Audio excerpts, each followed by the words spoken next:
Halo adik-adik mahasiswa baru, salam bela negara. Saya Jube Levianto, Brigadir Jenderal TNI, Direktur Bela Negara, Direktorat Jenderal Potensi Pertahanan, Kementerian Pertahanan Republik Indonesia.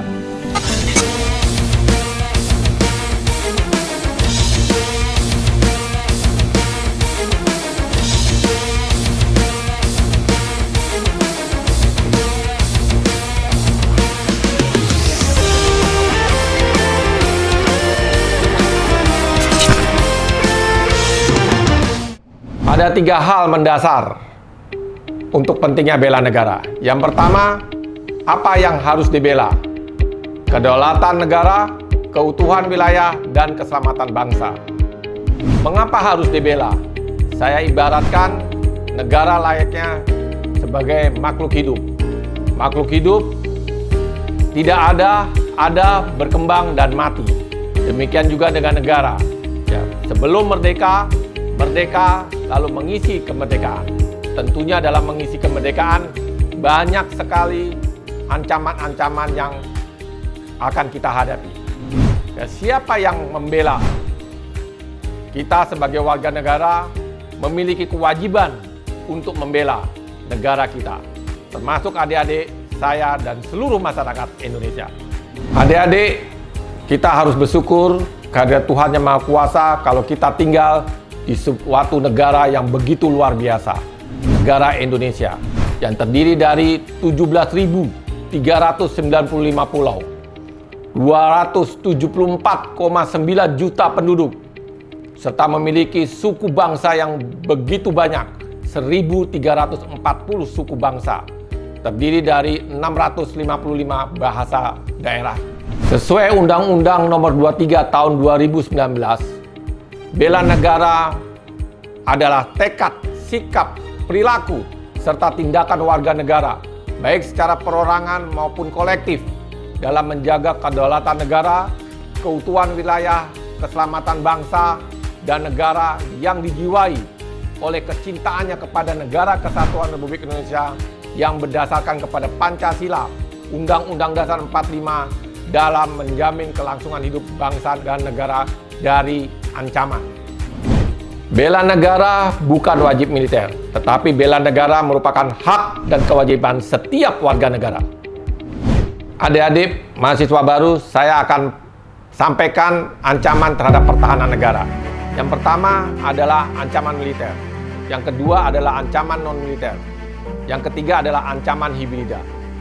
Adapun ancaman aktual yang kita hadapi saat ini adalah seperti pelanggaran wilayah perbatasan, separatis, perompakan, radikalisme, ancaman cyber, terorisme, ya macam-macam bentuk-bentuk ancaman tersebut. Ya, saat ini kita sedang menghadapi satu bentuk ancaman aktual, yaitu wabah penyakit COVID-19. Ada ancaman potensial. Ancaman potensial ini berupa perang konvensional ataupun perang terbuka. Ini yang harus adik-adik pahami tentang bentuk-bentuk ancaman terhadap pertahanan negara. Adik-adik mahasiswa baru, saya akan perkenalkan dinamika perjuangan Negara Kesatuan Republik Indonesia. Ya, diawali dengan Pergerakan Nasional Budi Utomo tahun 1908. Dilanjut dengan kegiatan Sumpah Pemuda, Kemerdekaan RI, ya, ada agresi militer Belanda pertama, kedua, ada serangan umum, ya, ada kegiatan Konferensi Meja Bundar, ya, pengakuan Belanda terhadap kemerdekaan Indonesia. Ya, ada ancaman G30 SPKI, ada Timur-Timur lepas, ancaman kedaerahan, Sampit, ya, lepasnya Sipadan Ligitan, semuanya bentuk-bentuk ancaman yang ada di Negara Kesatuan Republik Indonesia. Adik-adik sekalian, kita sekarang sedang menghadapi ancaman non-militer, yaitu ancaman kesehatan, yang kita kenal dengan COVID-19. Tahun 2045, ancamannya adik-adik yang tahu.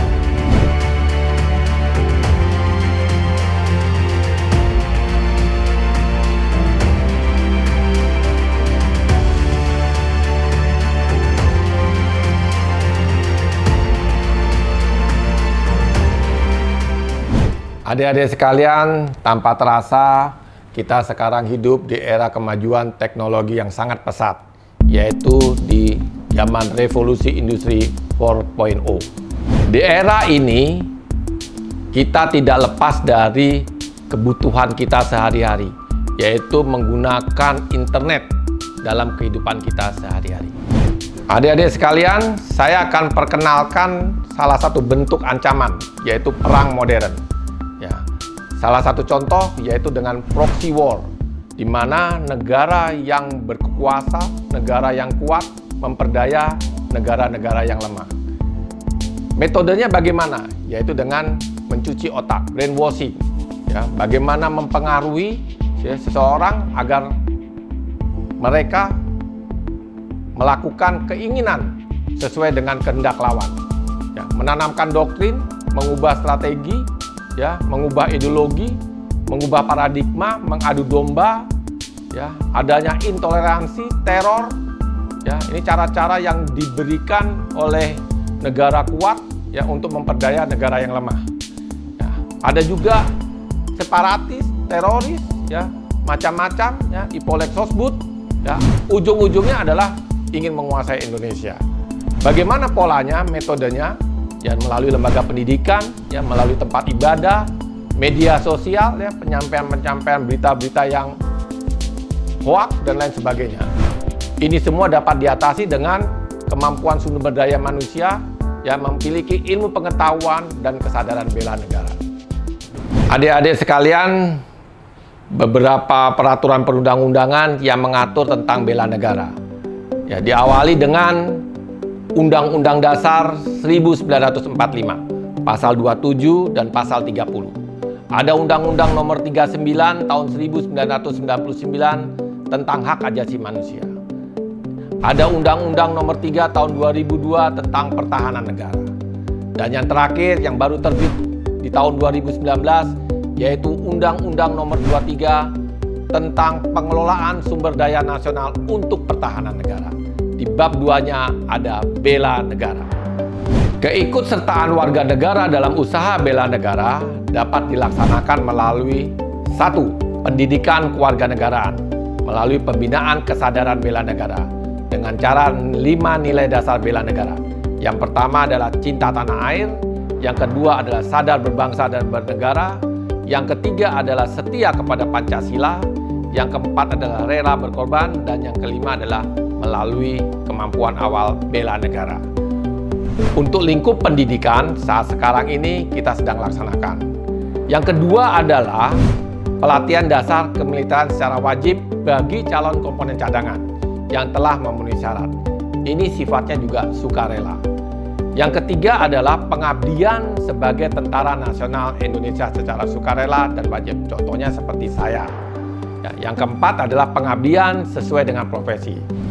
Adik-adik sekalian, kesadaran bela negara merupakan landasan dalam doktrin sistem pertahanan keamanan rakyat semesta, di mana telah disebutkan bahwa di dalam Undang-Undang Nomor 3 Tahun 2002 untuk dapat mengatasi ancaman militer menempatkan TNI sebagai komponen utama, ya, didukung oleh komponen cadangan dan komponen pendukung.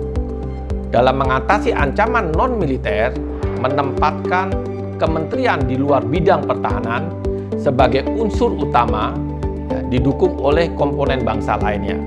Ya, ini untuk dapat mengatasi ancaman militer dan ancaman non-militer. Dan untuk dapat melaksanakan ini semua didasari oleh kesadaran bela negara. 5 nilai dasar yang telah diatur dalam Undang-Undang Nomor 23 Tahun 2019. Yang pertama adalah cinta tanah air. Bagaimana implementasi cinta tanah air? Yaitu paham tentang sejarah, ya, kenali tentang tanah air kita, menjaga wilayah. Itu salah satu wujud daripada cinta tanah air. Yang kedua, sadar berbangsa dan bernegara. Bagaimana sikap dan perilaku kita memiliki kepribadian dan jati diri bangsa yang menjaga persatuan, kesatuan, ya, dalam keberaneka-ragaman kita, ya, agama, bahasa, ya, toleransi, ya, hidup bergotong royong, taat hukum, ya, itu adalah semua aspek-aspek kehidupan dalam sadar berbangsa dan bernegara. Yang ketiga adalah setia kepada Pancasila sebagai ideologi negara. Kita paham benar, ya, adik-adik harus juga tahu bahwa ideologi kita adalah ideologi Pancasila. Yang keempat adalah rela berkorban bagi bangsa dan negara. Ya, implementasinya adalah bagaimana kita sebagai warga negara ya rela berkorban, membantu sesama kita. Yang kelima adalah memiliki kemampuan awal bela negara. Ya, kesiapan kesanggupan warga negara ya dalam dapat untuk berprestasi. Adik-adik sebagai mahasiswa baru ya berprestasilah adik-adik dapat mengumandangkan lagu Indonesia Raya di luar negeri. Ini salah satu contoh meme bela negara. Pahlawan dulu berjuang dengan bambu runcing. Pahlawan sekarang yang bisa menjaga jempol dan mulutnya tidak runcing untuk menyebarkan hoak itu adalah bela negara. Adik-adik sekalian, siapa yang tidak kenal ini? Tokoh Atta Halilintar. Dia punya slogan yang cukup unik dan bagus untuk dapat dipahami oleh kita semuanya. Bela negara itu bukan banyak gaya, tapi bela negara harus banyak karya. Harapan kita semua kepada adik-adik mahasiswa baru adalah yang pertama, bela negara tak harus angkat senjata. Cukup melakukan hal yang terbaik untuk Indonesia sesuai dengan kemampuan dan profesi masing-masing. Yang kedua, sebagai agen perubahan dalam kesadaran bela negara di lingkungan kampus. Yang ketiga, sebagai role model dalam aksi nyata bela negara. Yang keempat, gunakan teknologi informasi secara cerdas dan untuk hal yang positif. Gunakan media sosial secara bijak, isi dengan konten-konten yang positif. Eksperimenkan kebanggaan Anda sebagai bangsa Indonesia. Yang kelima, tidak menyebarkan hoak, saring sebelum sharing. Yang keenam, kreatif dan inovatif dalam membangun kompetensi diri guna menyiapkan diri sebagai kader pemimpin Indonesia di masa depan. Yang ketujuh, Indonesia Emas 2045 adalah milik adik-adik sekalian. Adik-adik, untuk mengenal lebih jauh tentang bela negara, ikuti sosial media tentang bela negara. Ada di Instagram, ada di YouTube, ada di TikTok, ada di Facebook, dan web bela negara. Sekian dan terima kasih. Salam bela negara.